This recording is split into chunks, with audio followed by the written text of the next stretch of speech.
Bismillahirrahmanirrahim. Assalamualaikum warahmatullahi wabarakatuh. Pada pertemuan kita kali ini, kita akan membahas lebih jauh tentang kompas geologi tipe yang baru nih, punyanya PEP. Kemarin kita sudah beberapa pertemuan yang lalu kita sudah membahas kompas Brunton tipe transit, termasuk cara penggunaannya untuk pengukuran strike and dip. Sekarang saya perkenalkan pada kompas yang dimiliki oleh PEP, yaitu tipe lumayan baru nih ya, baru diperkenalkan mungkin sekitar 3 tahun yang lalu. Diproduksinya tetap oleh pabrikan Brunton Amerika, tipenya tipe Axis ya, tipe Axis. Ini berbeda banget dengan yang penampakan yang Brunton tipe transit, dimana bodinya juga cukup tebal ya, bisa kelihatan dari samping gitu. Bodinya juga berbeda jauh, dia tidak segi empat tapi trapesium gitu udah berbentuknya. Oke, kita lihat keseluruhan anatomi dari kompas ini. Kalau kita buka kompas ini, ada memiliki beberapa komponen.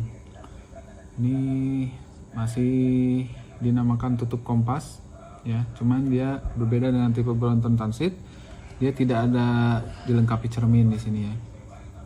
Oke. Kemudian di bagian sini ini ada engsel utama ya, untuk dia membuka dan menutup kompas ya, dia tutup kemudian dia buka, ini berdasarkan menggunakan engsel yang ada di bagian sini. Pada engsel ini ada skala ya, ada skala yang menunjukkan dari 0 sampai 90 ya, 90. Ini untuk penggunaannya adalah untuk pengukuran kemiringan lapisan batuan atau kemiringan slope yang nanti pada saatnya akan kita peragakan ya. Oke. Kemudian kita beralih ke bodi utama dari kompas. Seperti kompas pada umumnya, dia memiliki komponen utama yaitu jarum kompas, jarum magnetik kompas yang menunjukkan arah utara dan selatan. Ini ada N, ada S. N itu utara, south itu selatan. Ini cincin yang melingkar di paling atas ini adalah skala untuk pembacaan azimut. Apa itu azimut? Kalian sudah tahu, kemarin kita sudah bahas. Jadi pembacaan skalanya ada di yang atas ini ya. Kemudian di bagian bawah itu juga ada skala lain ya, di dalam sana, di bawah sana itu ada skala yang lain. Itu digunakan untuk membaca kemiringan. Bagaimana cara membacanya nanti kita peragakan ya. Oke. Kemudian di sebelah bawah ini ada nivo horizontal, atau yang kalau itu di tipe transit ini dikenal dengan nama bull eyes. Ini jadi sama juga, ini untuk mengkontrol agar posisi kompas ini berada pada posisi horizontal. Jadi kalau pada posisi horizontal, gelembung udara yang ada di dalam cairan ini harus berada di tengah atau di antara lingkaran kecil yang ada di dalam nivo ini. Kemudian kita geser ke bagian samping. Di sini ada nivo vertikal ya. Gunanya untuk mengontrol posisi vertikal, untuk juga digunakan untuk horizontal juga ya. Pada saat kita menempatkan dalam posisi mata, maka kita akan sulit melihat posisi horizontal pada nivo yang bull eyes. Jadi kita gunakan posisi nivo yang ada di samping ini. Ini ada dua, satu di samping kiri dan satu di samping kanan. Semuanya ada sama untuk nivo, membuat nivo level pada posisi horizontal ataupun vertikal. Kemudian selanjutnya ada komponen lain yaitu pengunci ya. Ini pengunci jarum kompas untuk sementara kalau misalnya kita kunci. Nah, ini agak berbeda dengan Brunton tipe transit. Kalau di Brunton tipe transit, kalau kita pencet dia, kita tekan, maka dia akan mengunci. Kalau ini itu ada perbedaannya. Jadi kalau pada posisi normal dia akan mengunci, justru pada saat kita tekan dia akan melepas. Kebalikannya dari yang tipe transit. Oke. Nanti kita peragakan bagaimana dia menguncinya. Nanti ini ingat dulu ini tombol pengunci ya. Kemudian kita bergeser ke arah depannya. Di sini ada baut yang bisa kita putar untuk mengkalibrasi deklinasi. Sama dengan fungsi yang ada di kompas beruntun transit ya, yang sebelumnya. Ini kita putar menggunakan obeng minus untuk supaya pin indeks ini bergeser ke deklinasi yang ada di daerah kita. Nah, untuk Indonesia biarkan indeks pin point ini menunjukkan pada 0 derajat ya. Biarkan seperti ini karena kita berada di khatulistiwa. Sudut deklinasi kita hampir bilang di bawah 1 derajat. Jadi sangat kecil sekali. Jadi biarkan seperti ini. Kemudian kita ke bagian belakang. Nah, ini bagian belakang ada ini masih tombol nivonya yang tadi dari samping ya. Ini kalau dari bawah kelihatannya seperti ini. Nah, ini ada ini komponen penguncinya. Nah, ini yang berkaitan dengan tadi tombol putih yang ada di atasnya. Nah, pada posisi ini, pada posisi full ke atas begini, itu jarum kompas bebas, artinya tidak terkunci ya. Bisa kita lihat dia pada posisi yang bebas. Kalau kita lihat ini dia tidak terkunci. Kemudian, nah untuk supaya dia terkunci, maka dia harus dia bisa digeser ke arah berlawanan. Ya, kita bisa putar seperti ini ya. Maka jarum kompas itu akan naik ke atas menyentuh ke kacanya tertutup ini. Jadi dia terkunci ya. Nah, untuk membukanya membuka pada saat kita membebaskan jarum itu dari kunciannya, maka kita tekan tombol yang putih ini ya, tombol pembebasnya, maka dia akan bergerak bebas sehingga kita akan melakukan pembacaan, dan untuk kembali menguncinya kita lepas lagi, maka dia akan terkunci, dia tidak akan bergerak ya. Kalau kita tekan dia bergerak bebas. Kalau dia supaya terkunci kita lepas tekanannya, maka dia tidak bergerak. Oke, ini kenapa kita harus melakukan ini, nanti kita peragakan. Oh ya guys, ini satu lagi yang kita terlewat, yaitu di tutupnya ini ada satu skala lain ya, ini di kiri dan kanannya. Nanti fungsinya untuk apa, nanti kita peragakan. Tapi diingat bahwa berarti di kompas ini ada 3 skala angka ya. Satu yang utama tadi yang untuk azimut, yang kedua di bawah itu yang di dalam itu untuk kemiringan, dan satu lagi ditutupnya ya, ada di kiri kanannya.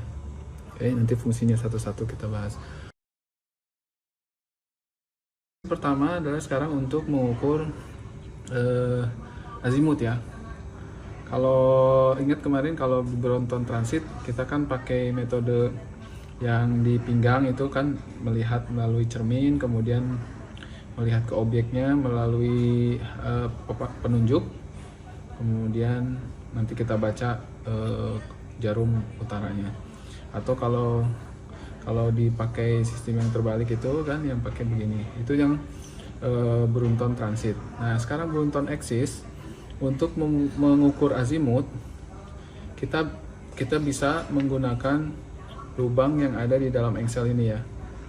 Caranya kita buka kompasnya full sampai mentok ya, Nah, kita pegang dengan bisa tangan kiri atau bisa tangan kanan ya.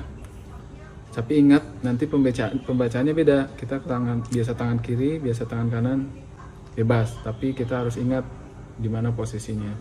Jarum mana yang akan kita baca nanti. Penandanya adalah, bantuannya adalah melihat dari S dan N. Simbol S dan N yang ada di engsel ini ya. S dan N. Ini supaya kita ingat. Nah, kita coba peragakan. Kalau kita mengukur azimut pada suatu arah tertentu, kita pegang dengan tangan kanan ya, tangan kanan. Kalau di kanan berarti yang ini N, ini S ya. Kalau posisi seperti ini berarti nanti yang kita baca adalah jarum yang S. Jangan terbalik ya guys. Satu, ini ada N, ada S. Kalau kita posisi tangan kanan ada S dan N, berarti yang kita baca adalah jarum yang S. Yang S ya. Oke. Caranya kita bidik melalui lubang yang ada di engsel ini menuju ke arah yang kita tuju. Kita lihat melalui lubangnya, kemudian kita bebaskan jarum kompasnya dengan menekan tombol putih ini agar dia bergerak bebas ya. Kemudian kita usahakan dengan menghorizontalkan niveau bull eyes-nya agar di tengah. Tapi karena posisi kita nanti agak di selevel mata, maka yang perhatikan adalah niveau yang ada di samping sini ya. Dia gelembungnya harus ada di tengah ya. Coba kita lihat. Nah, begini posisinya. Kita lihat melalui lubangnya objek yang akan kita arahkan azimutnya. Kita lihat level dari niveau yang ada di samping, karena kita untuk melihat ke atas agak sulit, maka kita patokannya bisa pakai yang niveau yang di samping sini. Kemudian setelah horizontal, maka kita pencet dulu pembebas kompas jarumnya sekitar 3 detik. Setelah itu kita lepas lagi, maka kita peroleh nilai azimut dari arah yang kita tuju. Ingat, yang dibaca adalah yang jarum S. Berapa derajat? Nah, itu kita catat di sini. Dan yang kita adalah 275 derajat ya. 275 derajat. Nah, itu yang kita catat, berarti azimutnya 275 derajat. Nah guys, tadi kan kita pakai tangan kanan ya untuk mengukur azimutnya. Jadi sekarang bisa juga pakai tangan kiri. Misalnya jadi begini ya, tangan kiri kan.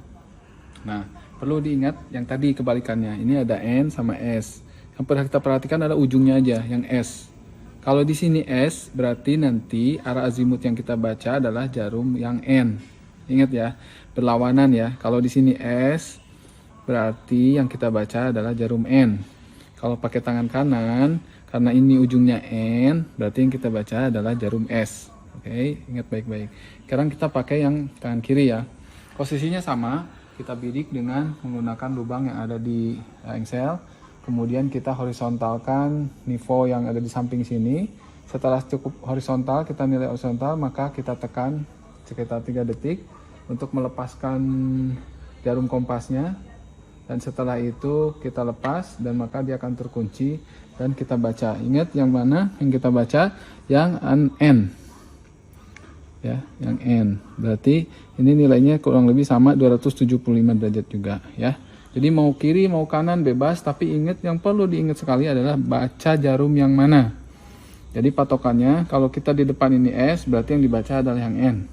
Kalau kita di depan ini adalah N, berarti yang dibaca adalah jarum S. Oke guys, sip. Oke, sekarang kita lanjut ke fungsi kedua dari kompas ini ya, untuk mengukur slope atau kemiringan lerengnya. Nah, ini juga bisa dipakai untuk mengukur itu. Caranya, satu, dibuka ya. Kita buka full, lagi seperti tadi, mengukur azimut ya. Ini, kita pakai tangan kiri, tangan kanan bebas ya. Sekarang perhatikan pakai tangan kanan dulu ya. Jadi kita kalau mengukur kemiringan, berarti kan kita harus mengukur ke arah bawah atau ke arah atas ya. Ingat, kalau ke bawah itu negatif, kalau ke atas itu berarti positif. Nah, kita misalnya ke atas dulu ya. Nah, kita kan membidik dengan melihat ke dalam lubang engsel ini dan melihat objek yang akan kita ukur slope-nya ya. Nah, kita bidik begini, kemudian kita harus horizontalkan dengan cara memutar bodi kompas utamanya ke arah supaya horizontal. Dimana tahunnya horizontal, maka lihat ini niveau yang di samping ini agar dia di tengah. Nah, begini kurang lebih seperti ini. Nah, kemudian setelah dia horizontal, kita nggak perlu lihat kompas, tapi yang kita baca adalah skala yang ada di sini. Ini kalau di sini berarti sekitar 10 derajat ya. Nah, ini 10 derajat. Jadi ini gunanya skala yang ada ditutup kompas tadi untuk membaca kemiringan dari sebuah lereng. Mau ke kiri, mau ke kanan bebas. Mau tangan kiri sekarang pakai tangan kiri, maka kita tembak ke arah objek yang akan kita tuju. Kita horizontalkan dengan memutar ini. Caranya dilihat nivo yang ada di samping sini supaya dia di tengah. Kemudian kita baca skala yang ada di samping sini. Kita dapat sudah kemiringan lerengnya. Oke, itu cara pertama yang tadi untuk mengukur slope dengan menggunakan skala yang ada ditutup ini ya guys. Ada cara lain yang kedua, yaitu dengan membaca jarum yang berwarna kuning stabilo ini ya, yang di dalam ini ya. Gimana caranya? Gini, pertama kita buka kompasnya ya sampai 90 derajat, kemudian kita putar ya, kemudian kita tutup ke arah yang bawah ini ya kan. Nah setelah ini maka kita gunakan untuk mengukur kemiringan dengan membidik melalui lubang engsel, kemudian kita arahkan ke objek yang kita tuju dan kita baca jarum yang di dalam ini kemiringannya, yang di stabilo itu ya, itu dapat kita kemiringannya. Mau kiri mau kanan bebas, dia akan menunjukkan kemiringannya. Oke. Nah ini agak kurang akurat dengan yang tadi pakai cara pertama, karena nanti pada saat kita menggerakkan kompas agak gerak dikit, maka dia juga akan ikut bergerak gitu ya. Jadi lebih baik tadi yang cara pertama tadi dengan membaca kemiringan yang ada di skala tutup kompas ini. Oke guys, ini sekarang kita beralih ke fungsi lain dari kompas eksis, yaitu yang sering banget dilakukan oleh seorang geologis, yaitu mengukur jurus dan kemiringan lapisan batuan ya. Di depan saya sudah saya siapkan ini simulasi tentang posisi kemiringan batuan. Kita katakanlah punya posisi batuan yang memiliki kemiringan seperti ini. Seperti kita sudah tunjukkan dalam video kemarin, bagaimana penentuan strike-nya, karena strike itu bisa ke sana, bisa ke sini juga ya. Jadi bisa dua arah gitu, bisa ke sana ke sini. Tapi di dalam ilmu kita ada konsensus taidah tangan kiri ya. Jadi harus diingat itu selalu kalau kita lihat kemiringannya ke sini, strike-nya kemana, berarti harus pakai tangan kiri. Tangan kirinya ke sana. Berarti kita ke sana, kemiringannya ke sini. Jangan terbalik, jadi ke sana. Kalau strike-nya ke sana, berarti dia kemiringan ke sana. Karena dia kenyataannya kemiringan ke sini, maka strike-nya harus ke sana, mendekat ke arah kita ya, ke sini. Oke. Nah, itu kalau di Brunton yang transit kemarin, kita memposisikan jarum penunjuknya kemarin kan searah dengan strike. Berarti kita posisikan yang penunjuknya itu ke arah strike ke sini. Nah, untuk tipe eksis ini itu nggak terlalu pengaruh ya. Yang penting yang prinsip yang harus Anda camkan adalah tutup kompas ini harus ditempelkan ke bidang kemiringannya, bidang lapisan yang miringnya, yang mau kita ukur. Jadi seperti ini miringnya ke sini, maka tempelkan tutup kompasnya ini searah dengan kemiringannya. Nah, gini ya. Kalau bidangnya tidak rata atau ada banyak kotoran, usahakan dibersihkan dulu semampu kalian. Ratakan dengan kompas geologi, dengan palu geologi.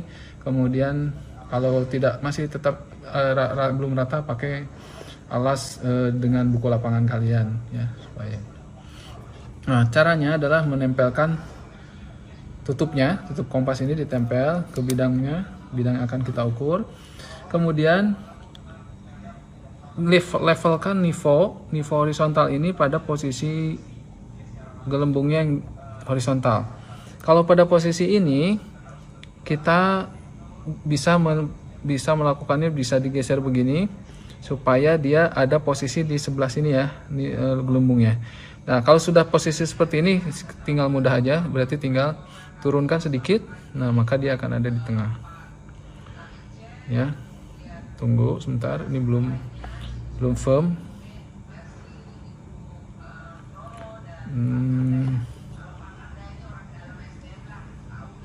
Ya, sip. Oh, belum. Nah, ini udah masuk ke tengah ya. Udah masuk ke tengah, berarti kita sudah bisa melepas kunci dari jarum kompasnya ya. Kita tekan 3 detik, maka jarumnya akan bergerak bebas. Setelah dia diam, kita lepas lagi tombolnya, maka dia akan terkunci. Dan ingat, yang kita baca, lihat bahwa selalu yang ditempel itu yang E ya. Walaupun kita nggak pakai merhatiinnya, yang perhatiin adalah tutup ini nempel di bidang, maka yang nempel adalah yang posisinya yang E. Ya, yang dibaca adalah yang jarum N. Selalu yang dibaca adalah jarum N. Ya, ini kira-kira sekitar 10 derajat lah, 10 derajat strike-nya atau jurusnya. Oke, ini dengan sekali begini. Kalau kemarin beruntun transit kan kita harus gores ya, kemudian kita pasang dengan posisi untuk pengukuran dip. Kalau dengan axis ini kita sekali pasang aja, kita sudah dapat 2 data, 1 strike ini sekitar 10 derajat, dan dipnya kita baca di sini di skala yang ada pada engsel ini. Kita tarik garis ke celukan yang ada di bodi kompas utama ini. Yang mana yang kita baca itu yang bagian atas. Ini yang atas. Ini ada 2 kan celukannya, satu yang bawah, satu yang atas. Yang kita baca adalah yang atasnya. Sama di kiri kanan juga sama. Ini ada juga celukan, ada juga skalanya. Ini ada celukannya, ada yang bawah, ada yang atas. Jadi yang kita baca adalah yang atas. Coba kita lihat berapa derajat. Ini ada 30 derajat ya. 30 derajat. Oke. Nah, itu kita dapat mengukur strike and dip dalam 1 kali proses ya. Tidak beda dengan yang beruntun transit kemarin.